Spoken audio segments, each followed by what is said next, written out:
భారత ప్రధాని పదవిని అధిష్ఠించిన తెలుగు తేజం బహుభాషావేత్త, దేశ ఆర్థిక సంస్కరణలకు ఆద్యుడు, తెలంగాణ ముద్దుబిడ్డ, భారతరత్న స్వర్గీయ పివి నరసింహారావు 21వ వర్ధంతి సందర్భంగా హైదరాబాద్ నెక్లెస్ రోడ్లోని పివి నరసింహారావు జ్ఞానభూమి ఘాట్ వద్ద ఏర్పాటు చేసిన కార్యక్రమంలో కేంద్ర మంత్రి జి కిషన్ రెడ్డి పాల్గొన్నారు. పివి సమాధి వద్ద పుష్పగుచ్చం ఉంచి నివాళులర్పించారు. అనంతరం ప్రసంగిస్తూ పివి నరసింహారావు చేసిన పలు సంస్కరణలను గుర్తు చేసుకున్నారు. భారత మాజీ ప్రధాని, భారతరత్న గ్రహీత స్వర్గీయ పివి నరసింహారావు 21వ వర్ధంతి సందర్భంగా తెలంగాణ యూత్ జర్నలిస్ట్ ఫెడరేషన్ రాష్ట్ర అధ్యక్షుడు doctor Tanugula Jitendra Rao, DRTV news Telangana state coordinator TYJF executive member Meda Mallesham, DRTV correspondent D Janardhan Rao PV జ్ఞానభూమిని సందర్శించి పుష్పాంజలి ఘటించారు. 21వ వర్ధంతి సందర్భంగా నేను కేంద్ర ప్రభుత్వం తరఫున మన ప్రియతమ ప్రధానమంత్రి నరేంద్ర మోడీ గారి తరఫున ఈరోజు వారి యొక్క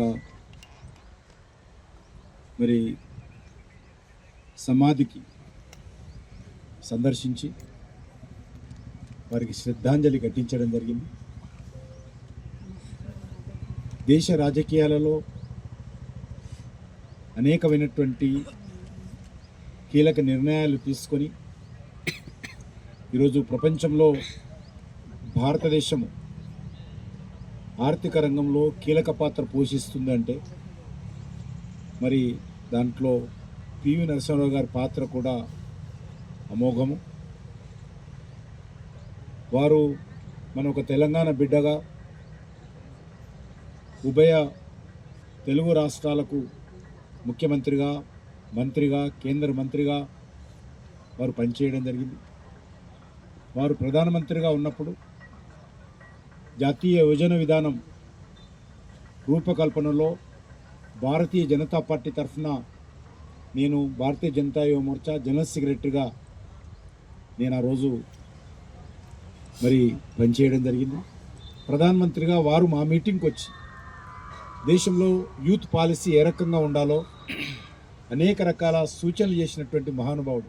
అది చిన్న కమిటీ అయినప్పటికీ కూడా వారు యువకులు, దేశ పునర్నిర్మాణము, యువకుల పాత్ర అనేటువంటి అంశాల మీద వారు మా చిన్న మీటింగ్కి వచ్చి ప్రధానమంత్రిగా ఉన్నప్పుడు మీరు మంచి యూత్ పాలసీ డ్రాఫ్ట్ తయారు చేయండి ఆ కమిటీకి అందులో అన్ని రాజకీయ పార్టీల సభ్యులుగా ఉన్నప్పుడు నేను బీజేపీ నుంచి ఉన్నాను. ఆ రకంగా పివి నరసింహారావు గారు వారు మనకందరికీ తెలుసు, దేశ ఆర్థిక వ్యవస్థను, గాడి తప్పిన ఆర్థిక వ్యవస్థను ఆ రోజు ఏ రకంగా ముందుకు తీసుకెళ్లడంలో ఒక దృఢమైనటువంటి నిర్ణయాలు తీసుకున్నారు. అన్నిటికంటే ముఖ్యము ఆ రోజు వారు ప్రధానమంత్రిగా ఉన్నప్పుడు తెలుసు, ఐక్యరాజ్య సమితిలో వివిధ దేశాల సమావేశాలుంటే భారతదేశం తరఫున నాటి ప్రతిపక్ష నాయకుడైనటువంటి అటల్ బిహారీ వాజ్పేయి గారిని మన భారతదేశం తరఫున పంపించినటువంటి వ్యక్తి. ఎందుకంటే వాజ్పేయి గారు అంటే అచంచలమైనటువంటి విశ్వాసం, నమ్మకం. వారు ఒక భారతీయ జనతా పార్టీ నాయకుడిగా కాకుండా, ఒక ప్రతిపక్ష నాయకుడిగా కాకుండా భారత ప్రతినిధిగా 180 కోట్ల మంది ప్రతినిధిగా వాజ్పేయి గారిని పంపించిన విషయము నిజంగా ఆ నిర్ణయం మనకందరికీ ఆదర్శం. అంతేకాదు చాలా దురదృష్టకరం ఏంటంటే అయోధ్యలో ఈరోజు రామ మందిర నిర్మాణం జరిగిందంటే దానికి పివి నరసింహారావు గారు కూడా ప్రముఖులు. ఎందుకంటే వారు ఉన్నప్పుడే చాలామంది అనేక రకాలుగా ఉద్యమాన్ని అణిచివేయాలి, ఉద్యమాన్ని ఎక్కడెక్కడ అడ్డుకోవాలని చెప్పి చాలా పెద్ద ఎత్తున వారి మీద ఒత్తిడి తెచ్చినప్పటికీ కూడా వారు ఒక ప్రధానమంత్రిగా చట్టం ప్రకారము పనిచేశారు తప్ప ఏ రోజు కూడా రామజన్మభూమి విషయంలో వ్యతిరేకంగా లేరు.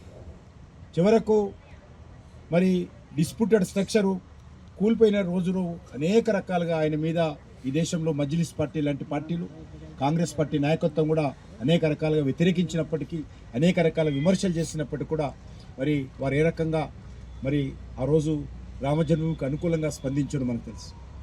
అంతేకాకుండా చాలా బాధాకర విషయం ఏంటంటే ఇదే 21 సంవత్సరాల క్రితం ఇదే రోజు వారు స్వర్గస్థులైతే కనీసము వారి యొక్క పార్థివ దేహాన్ని కాంగ్రెస్ పార్టీ కార్యాలయానికి తీసుకెళ్ళలేదు.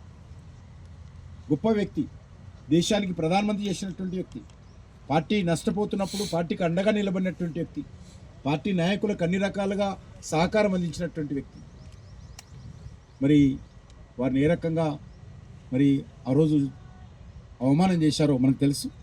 అందుకే నేను ఈ సందర్భంగా కోరేది ఒకటి, ఆయన రాజకీయాలకు అతీతంగా అన్ని వర్గాల ప్రజలు గౌరవించేటువంటి అద్భుతమైనటువంటి వ్యక్తిత్వం కలిగినటువంటి నాయకుడు, ఒక మంచి పరిపాలన దక్షుడు, మేధావి, మరి అనేక రకాలుగా నవలలు, అనేక రకాలుగా సాహిత్యం గురించి తెలిసినటువంటి వ్యక్తి, రచించినటువంటి వ్యక్తి, అనేక భాషల్లో మరి అనర్గళంగా మాట్లాడే శక్తి ఉన్నటువంటి వ్యక్తి. అలాంటి మహానుభావుడికి మన తెలంగాణ బిడ్డ కావడము మనకందరికీ, మరి ఈ గడ్డ మీద అనేక మంది వారి స్ఫూర్తితో పనిచేసినటువంటి విషయం మనకు తెలుసు.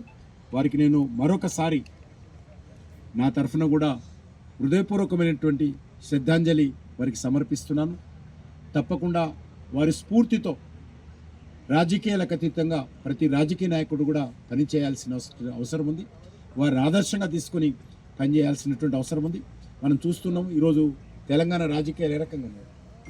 రాజకీయాలంటే మరి దిగజారి మాట్లాడుతున్నటువంటి పరిస్థితి ఉన్నది.